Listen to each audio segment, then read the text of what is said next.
On a cold morning of November 7, 1872, a merchant ship prepared to sail across the Atlantic.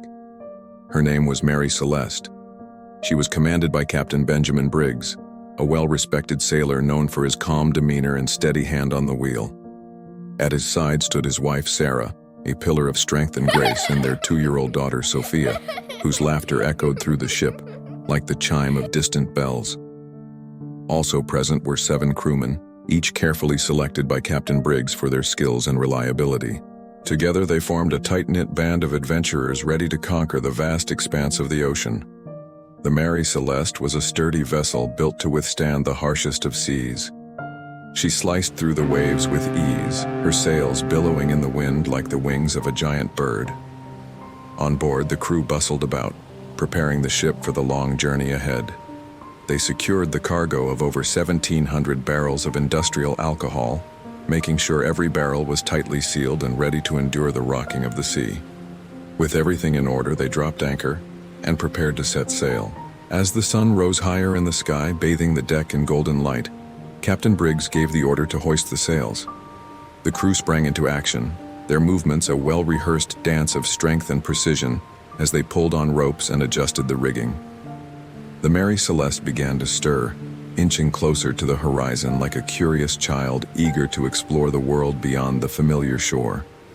With a final tug on the ropes, the sails were set and the Mary Celeste glided out of the harbor, leaving behind the cheering crowds and the familiar sights of home. The destination of this journey was Genoa, a bustling port city in Italy, where the scent of spices mingled with the salty tang of the sea. There, the cargo of industrial alcohol was to be delivered, marking the completion of yet another voyage for the Mary Celeste. As the ship sailed further into the vast expanse of the ocean, the crew settled into the rhythm of life at sea. Days turned into weeks, each one filled with the gentle rocking of the waves, the cry of seagulls overhead, and the camaraderie of the crew as they worked together to keep the ship on course. The Mary Celeste moved steadily westward, her hull cutting through the waves with ease, her sails full and proud in the face of the wind. The promise of adventure hung in the air, mingling with the salt spray of the ocean and the creak of the ship's timbers. But as the weeks passed, a shadow began to fall over the ship. A dense fog rolled in, blanketing the deck in an eerie silence, muffling the sound of the waves and shrouding the ship in an otherworldly haze. The crew strained to see through the thick fog, their faces etched with concern as they searched for any sign of land or other ships. Hours stretched into days, and the fog showed no signs of lifting. The crew began to grow restless, their voices hushed as they shared stories and theories about the mysterious fog. Some whispered of ghostly apparitions that lurked within the haze, while others spoke of treacherous waters that lay hidden beneath. Just when their spirits began to flag and their hope started to dwindle, a faint sound cut through the fog, a sound that sent a wave of relief and joy crashing over them.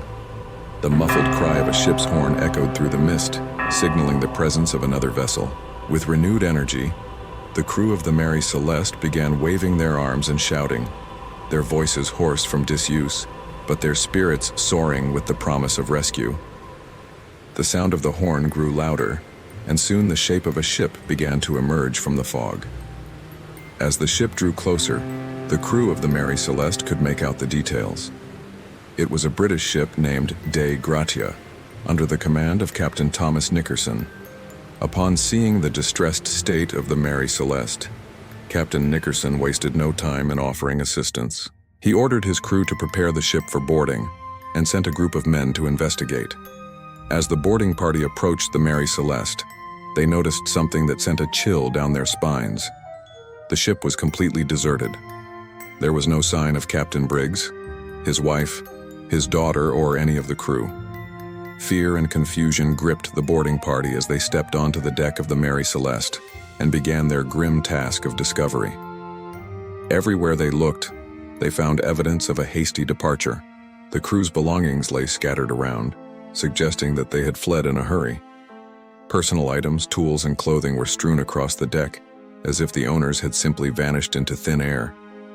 As the investigation continued, the boarding party noticed something that deepened the mystery.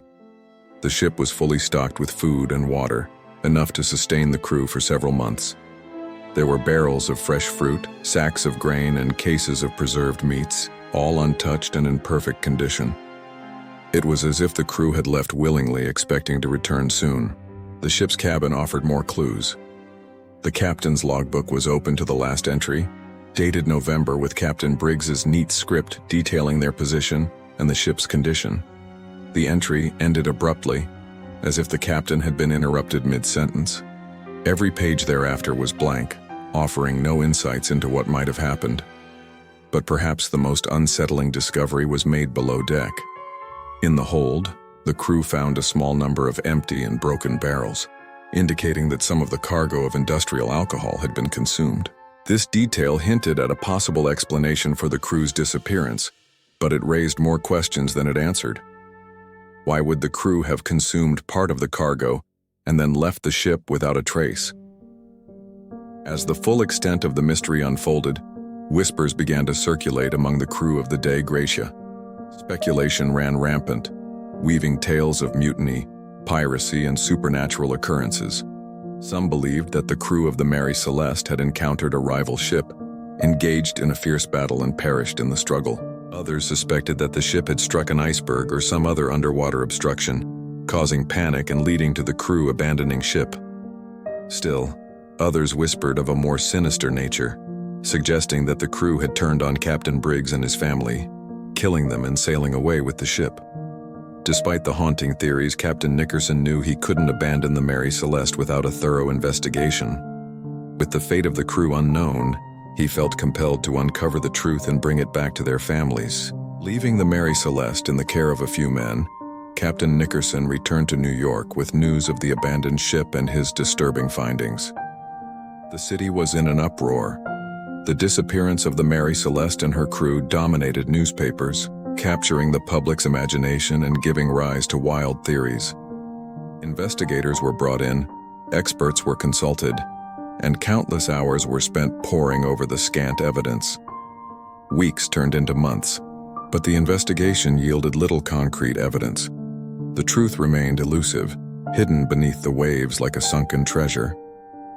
Despite the lack of answers, the story of the Mary Celeste didn't fade into obscurity. It became a haunting tale whispered in salacious tones around docks and in smoky taverns. Mariners who heard the story shared it with wide-eyed wonder, adding their own speculations to the growing lore. And so the mystery of the Mary Celeste endured, passing from generation to generation like a chilling sea shanty. Through the years, the Mary Celeste changed hands many times, but her reputation was forever tarnished. Sailors refused to set foot on her decks, convinced that the ghost of her former crew lingered searching for peace.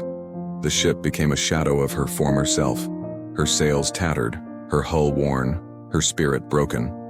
But the end of the Mary Celeste was not to come from a watery grave or a mutiny, but from human greed. In a desperate bid to make a quick fortune, the new owner of the ship planned to defraud insurance companies. They overloaded the Mary Celeste with cheap goods, knowing that the ship would likely meet a tragic end. With the Mary Celeste laden with worthless cargo, the plan was to sail her into a dangerous reef, ensuring her destruction and providing a tidy sum for the unscrupulous owner. The plot was hatched, and the Mary Celeste set sail on her final journey.